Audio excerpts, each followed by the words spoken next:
മാസം തോറും 1000 രൂപ മുതൽ തവണകളായി അടച്ച് സ്വർണം സ്വന്തമാക്കാം. മാസം തോറും തിരഞ്ഞെടുക്കുന്ന ഒരാൾക്ക് 12,000 രൂപയുടെ സ്വർണം സ്വന്തമാക്കാം.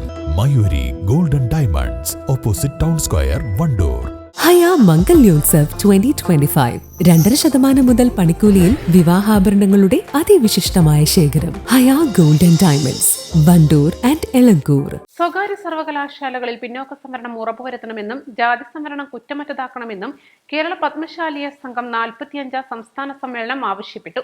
വണ്ടൂർ നടുവത്ത് കെ മല്ലിക ടീച്ചർ നഗറിൽ നടന്ന സമ്മേളനം AP അനിൽകുമാർ MLA ഉദ്ഘാടനം ചെയ്തു. അതുകൊണ്ടാണ് സാമുദായിക സംഘടനകൾക്ക് ഇന്നും ഏത് ഗവൺമെന്റ് വന്നു കഴിഞ്ഞാലും അവരോട് ഏറ്റവും നല്ല സമീപനം പുലർത്തുന്ന മറ്റൊന്നും കൊണ്ടല്ല, കേരളത്തിന്റെ വിദ്യാഭ്യാസ വളർച്ചയിൽ, കേരളത്തിന്റെ സാമൂഹ്യ മുന്നേറ്റത്തിൽ ഒക്കെ തന്നെ സാമുദായിക സംഘടനകൾ വലിയ രീതിയിലുള്ള പങ്ക് വഹിച്ചു.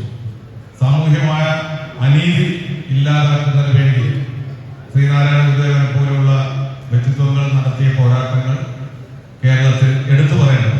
അതുപോലെ തന്നെ മന്നത്ത് പത്മനാഭനെ പോലെയുള്ള NSSന്റെ നേതാക്കൾ നടത്തിയ പ്രവർത്തനങ്ങൾ, അതൊക്കെ കേരളത്തിന്റെ സാമൂഹികമായ വളർച്ചയ്ക്ക് വളരെ വലിയ രീതിയിലുള്ള പിന്തുണ നൽകിയിട്ടുണ്ട് എന്നുള്ള കാര്യം സംശയം.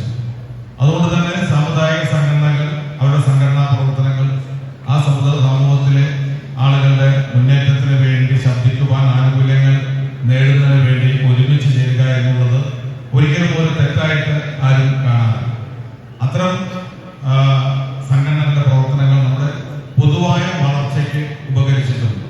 അതുകൊണ്ട് തന്നെ എനിക്ക് ഉറപ്പാണ്, പത്മശാലിയ സംഘം, ഞാൻ 2011 മുതൽ 2016 വരെ മന്ത്രിയായിരുന്ന ഉമ്മൻചാണ്ടി ഗവൺമെന്റിൽ മന്ത്രിയായിരുന്ന സമയത്ത് പത്മശാലിയ സംഘത്തിന്റെ നേതാക്കൾ ഏറ്റവും നിരന്തരമായി മുഖ്യമന്ത്രിയെ വന്ന് കണ്ടുകൊണ്ടിരിക്കുകയും അന്നത്തെ മുഖ്യമന്ത്രി ശ്രീ ഉമ്മൻചാണ്ടിക്ക് ഇവരോടൊക്കെ വ്യക്തിപരമായ അടുപ്പവും ബന്ധവും ഉണ്ടായിരുന്നു എന്നുള്ളത് ഞാൻ ഈ സന്ദർഭത്തിൽ ഓർക്കുന്നു. ഉദ്ഘാടന ചടങ്ങിൽ KPS സംസ്ഥാന പ്രസിഡന്റ് V. വിശ്വംഭരൻ പിള്ള അധ്യക്ഷത വഹിച്ചു.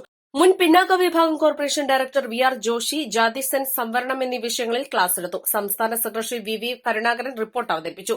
P. പ്രദീപ് വരവ് ചെലവ് കണക്കുകൾ അവതരിപ്പിച്ചു. Thiruvali panchayat president K. രാമൻകുട്ടി, പഞ്ചായത്ത് അംഗങ്ങളായ Nisha Sajesh, KP Bhaskaran, PR രശ്മിനാഥ്, Parakkottil Narayanan, Satheesan പുതിയോട്ടി, VM Raghavan, പാലാടൻ Velayudhan, E. Bhaskaran, Gita Kommeri, K. ഉത്തമൻ, R. ശിവരാജ് എന്നിവർ സംസാരിച്ചു. സമ്മേളനത്തിൽ സംസ്ഥാനത്തെ വിവിധ താലൂക്കിൽ നിന്നായി 1000-ഓളം പ്രതിനിധികൾ പങ്കെടുത്തു. East live, Wandoor. സ്വർണ്ണ വ്യാപാര രംഗത്ത് 30 വർഷത്തെ സേവന പാരമ്പര്യമുള്ള അലിസൺ ഗോൾഡൻ ഡയമണ്ട്സിന്റെ നവീകരിച്ച പുതിയ ഔട്ട്ലെറ്റിനെ വീണ്ടും വണ്ടൂരിന് വേണ്ടി സമ്മാനിച്ചിരിക്കുന്നു. സംശുദ്ധ സ്വർണം, പരിശുദ്ധ സ്വർണം, അലിസൺ ഗോൾഡൻ ഡയമണ്ട്സിലൂടെ.